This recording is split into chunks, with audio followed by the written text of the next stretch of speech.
Hello दोस्तों, स्वागत है आपका वंश वे में। आज मैं आपके दर्शन कराने वाला हूँ उस स्थान के जहाँ पे अमृत मंथन के वक्त अमृत की 2 बूंदें गिरी थी। और साथ ही में आज मैं आपके साथ बात करने वाला हूँ और आपको बताने वाला हूँ कि कुंभ का आखिर महत्व इतना क्यों है।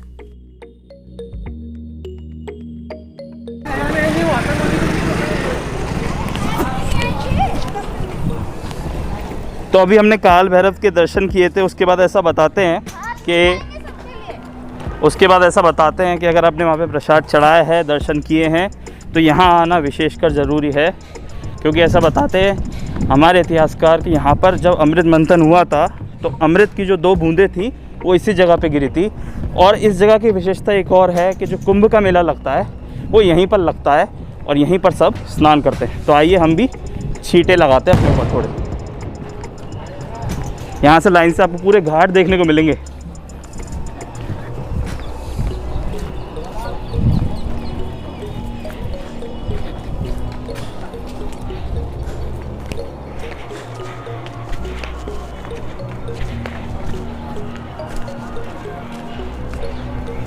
लाइन से पूरे घाट ही घाट है यहाँ पर। आप आइए, यहाँ पर स्नान कीजिए, दर्शन कीजिए शिप्रा माता के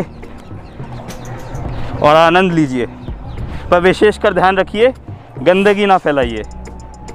जब माँ का दर्जा दिया है तो अपन गंदगी थोड़ी फैलाते हैं।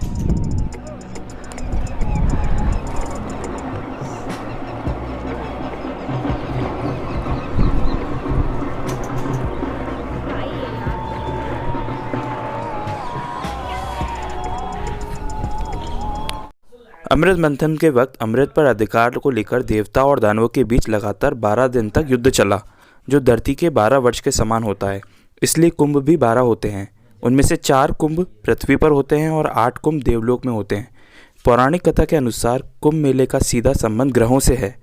अमृत कलश को स्वर्गलोक तक ले जाने में भगवान जयंत को 12 दिन लगे। देवलोक का एक दिन धरती के 1 वर्ष के बराबर होता है। इसलिए ग्रहों के क्रम के अनुसार हर 12वें वर्ष कुंभ पर्व विभिन्न तीर्थ स्थानों पर आयोजित किया जाता है। अब आपको मैं एक अनोखी बात और बताता हूँ।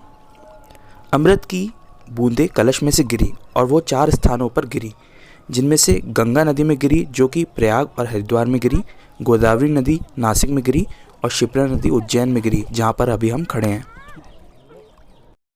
यही कारण है कि इस जगह का महत्व बहुत ही ज़्यादा है। तो आज मैंने आपको दर्शन के साथ साथ कुंभ का महत्व भी समझाया।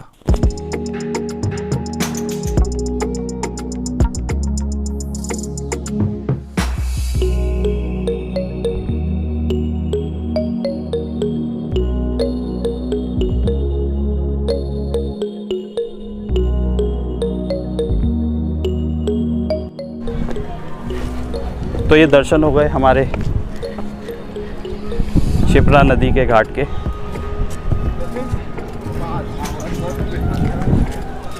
चलिए अब हम वापस चलते हैं और दर्शन करते हैं महाकाल के।